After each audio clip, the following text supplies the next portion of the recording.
ಎಲ್ಲರಿಗೂ ನಮಸ್ಕಾರಗಳು.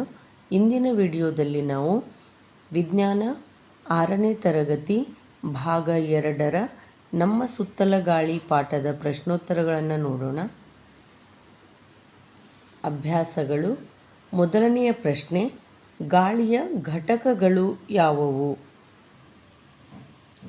ಗಾಳಿಯ ಘಟಕಗಳು ನೈಟ್ರೋಜನ್, ಆಕ್ಸಿಜನ್, ಕಾರ್ಬನ್ ಡೈಆಕ್ಸೈಡ್, ನೀರಾವಿ ಹಾಗೂ ಕೆಲವು ಅನಿಲಗಳು. ಎರಡನೇ ಪ್ರಶ್ನೆ, ಉಸಿರಾಟಕ್ಕೆ ಅಗತ್ಯವಾದ ವಾತಾವರಣದಲ್ಲಿರುವ ಅನಿಲ ಯಾವುದು? ಉಸಿರಾಟಕ್ಕೆ ಅಗತ್ಯವಾದ ವಾತಾವರಣದಲ್ಲಿರುವ ಅನಿಲ ಆಮ್ಲಜನಕ.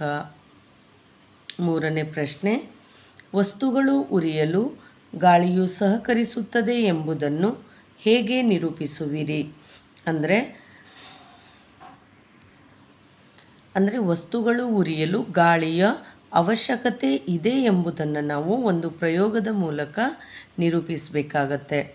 2 ಖಾಲಿ ಪಾತ್ರೆಗಳ ಮಧ್ಯದಲ್ಲಿ ಒಂದೇ ಉದ್ದದ 2 ಮೇಣದ ಬತ್ತಿಗಳನ್ನು ಅಂಟಿಸಬೇಕು.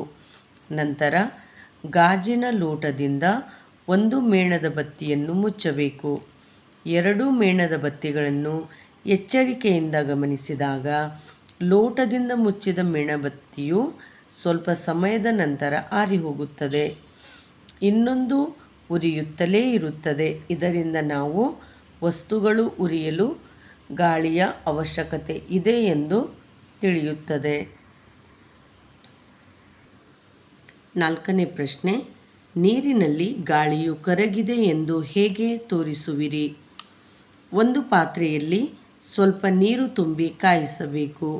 ನೀರು ಕಾಯುವಾಗ ಸೂಕ್ಷ್ಮವಾಗಿ ಗಮನಿಸಿದರೆ ನೀರಿನಲ್ಲಿ ಸಣ್ಣ ಗುಳ್ಳೆಗಳು ಮೇಲೇರುವುದನ್ನು ಕಾಣಬಹುದು.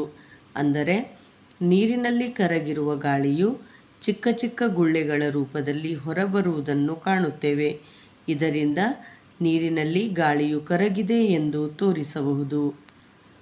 ಅಂದರೆ ನಾವು ಮನೆಗಳಲ್ಲಿ ಏನಾದರೂ ನೀರು ಅಥವಾ ಏನಾದರೂ ಕಾಯಿಸ್ಲಿಕ್ಕಿಟ್ಟಾಗ ಅದರಲ್ಲಿರುವಂತಹ ಆ ನೀರಿನಲ್ಲಿರುವಂತಹ ಸಣ್ಣ ಸಣ್ಣ ಗುಳ್ಳೆಗಳು ನಾವು ಮೇಲೆ ಹೋಗೋದನ್ನು ಕಾಣ್ತೀವಿ. ಇದರಿಂದ ನಮಗೇನು ಅರ್ಥ ಆಗುತ್ತೆ ಅಂದರೆ ಈ ನೀರಿನಲ್ಲಿ ಗಾಳಿಯು ಕರಗಿದೆ ಅಂತ ನಾವು ತೋರಿಸಬಹುದು.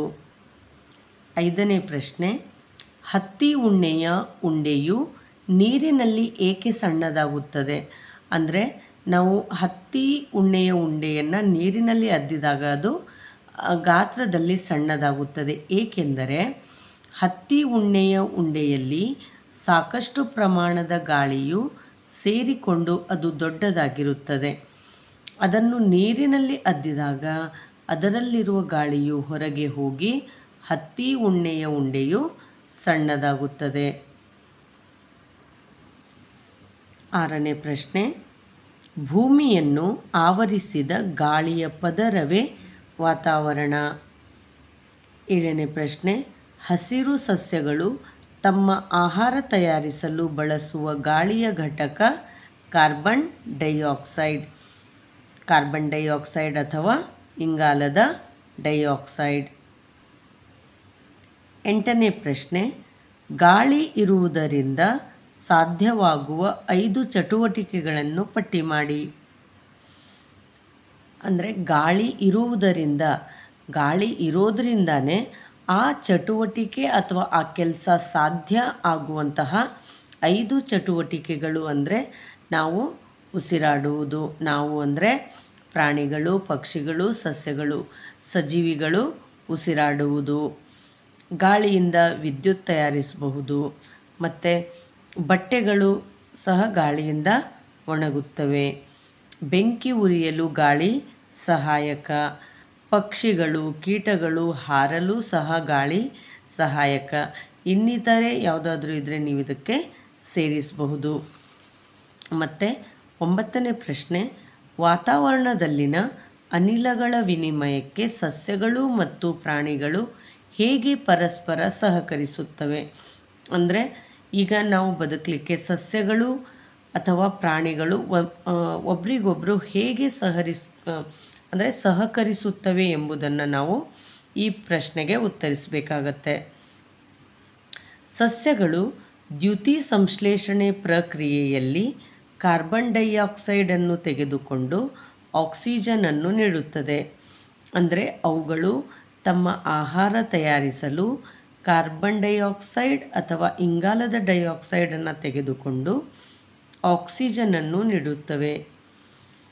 ಹಾಗೆಯೇ ಪ್ರಾಣಿಗಳು ತಮ್ಮ ಉಸಿರಾಟಕ್ಕೆ ಆಕ್ಸಿಜನನ್ನು ತೆಗೆದುಕೊಂಡು ಕಾರ್ಬನ್ ಡೈಆಕ್ಸೈಡನ್ನು ನೀಡುತ್ತವೆ.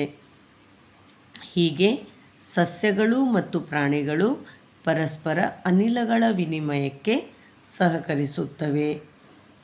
ಇಲ್ಲಿಗೆ ಈ ಪಾಠದ ಪ್ರಶ್ನೋತ್ತರಗಳು ಮುಗಿಯುತ್ತವೆ.